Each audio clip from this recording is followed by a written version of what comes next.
Hello, my name is Mark. Welcome to my channel. In this video, I want to explain what the channel's about, who I am, and why I'm likely to do things wrong. So please excuse this first slightly rambling video, and we'll get to some real content soon. I am an avid DIYer. I like doing things around our house. I like doing up our house as well. But I'm not an expert and I'm likely to do things wrong. And so I thought I'd start this channel as a bit of an experiment to basically say, this is how I've done it, but you guys might know better than I do. So I'll do the things wrong. You tell me what I've done wrong. I'll talk about it afterwards.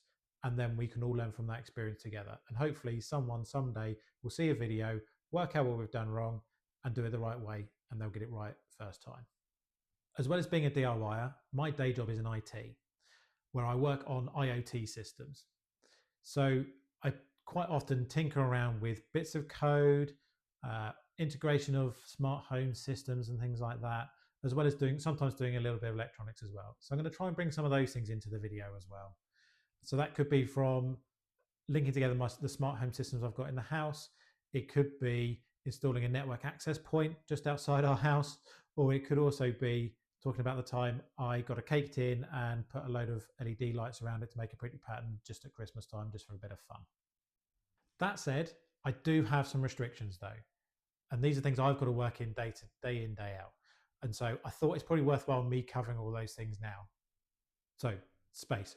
Okay, I've got some space. I obviously have my house, but just behind the wall there is a garage. I have some space in the garage, but it's definitely not a workshop. It's not kitted out or anything like that. It is literally a garage.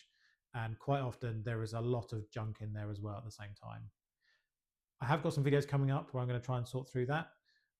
But that's where I do most of my work. And if I need to a bit of bench space in there or something like that, I've got to go and move things around to find stuff in there. So space is of a premium. That limits what I can buy and what I can store and can work with as well. So it does impact some of the things you will see. But hopefully it kind of keeps things down to earth for a lot of people and a lot of DIYs as well. So let's talk about tools then. I do have tools. I've got all the basics, your screwdrivers, your hammers, your spirit levels, all that kind of thing. And I've also got the basics like drills. I've also got an impact driver as well. I do have some cheap tools. So I've got a couple of cheap sanders. I've got a cheap circular saw as well. Nothing particularly fancy with those. They are from your local box store that you can buy quite cheaply and easily. But I do have some other better tools as well. I've got a Makita plunge saw, which is great. My kind of latest purchase, which I'm really enjoying. I've got a trim router as well. Again, another Makita. And I've also then got a benchtop pillar drill, as I will call it, or sometimes call it a drill press. And I've also got a fairly basic miter saw, which does the job and it only comes out once every couple of years anyway. So it's good enough for me at the minute.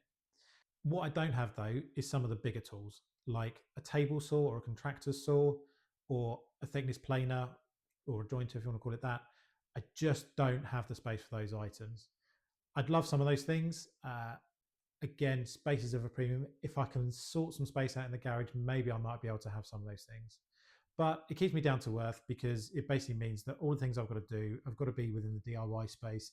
I haven't got a fully kitted out workshop that I can go and use and just rip some plywood down. I've got to go and cut things in a sensible way. Worktops and benches.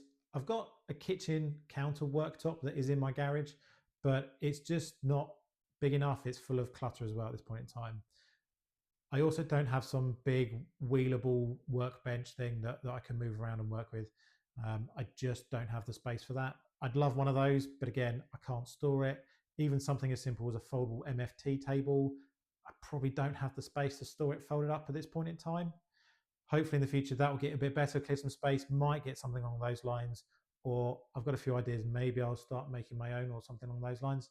And we'll see where we get to with that one. But as yet, nothing like that. Instead, what I use, I've got a Black & Decker workmate that I pull out and I can use in a couple of different places, either in the garage or out in the garden. And I've also got a couple of trestle tables as well that fold out and I can lay a board across the top of that and use those as well. So I've got some options, but nothing big, nothing great. Like I say, love an MFT table, an MFT type table. Just don't have the space for that at this point in time. And the last one, time. I don't have much time. This is the real killer as a DIYer. I would love more time. I'd love to be able to get things done more during the day. The biggest problem I have is basically I have 2 small children and they consume a lot of my time. So I lose a big chunk of the weekends doing various things with them. And if there's birthday parties or days out or going to see family members, that kind of thing, that takes priority over my DIYing. So I'm going to try and stick to a schedule of uploading videos as regularly as I possibly can. But if there's a bit of a gap, probably something going on, lots of birthday parties, or we're on holiday or something along those lines. So we'll see how that goes. You might see the kids in the videos every so often. My eldest likes to help out every so often, so you might see him pop up. My daughter is very young, so you might see her pop up in a couple of occasions in the coming future, but nothing guaranteed at this point in time. She's just about managed to do her first screw. So yeah, she's still learning. So there we go.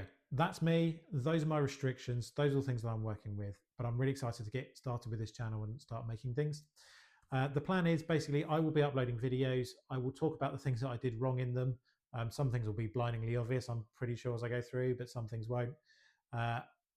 Sometimes I put up like a post-mortem video at the end of it as well to tell you about some things that may not have been obvious on the video. As I'm going through, please comment, like, subscribe, all of those good things for me, really help me out. Put in the comments what I'm doing wrong, how I should be doing things, that kind of thing. And what I'll try and do is wrap them up into a follow-up video that basically talks about how I should have done things a bit better. So every so often you get a bit of an intro video from me, a video of doing something, and then maybe a post-mortem and a follow-up video after that as well. So for now, I've got a load of jobs that I need to do throughout the house. We created a very long list very quickly in about 5 minutes. Some things are a couple of 5-minute jobs that just need doing, and we'll bundle a couple of those into a single video. And some things are bigger, longer projects that are going to take more time, and will almost have their own playlist of videos that are coming on. So please stay tuned for those. The real content is coming soon, I promise. And thank you for watching a long and rambling video. Like I say, click like, click subscribe, make sure you're subscribed and you get the notifications, and you should see my videos popping up in your feed fairly soon.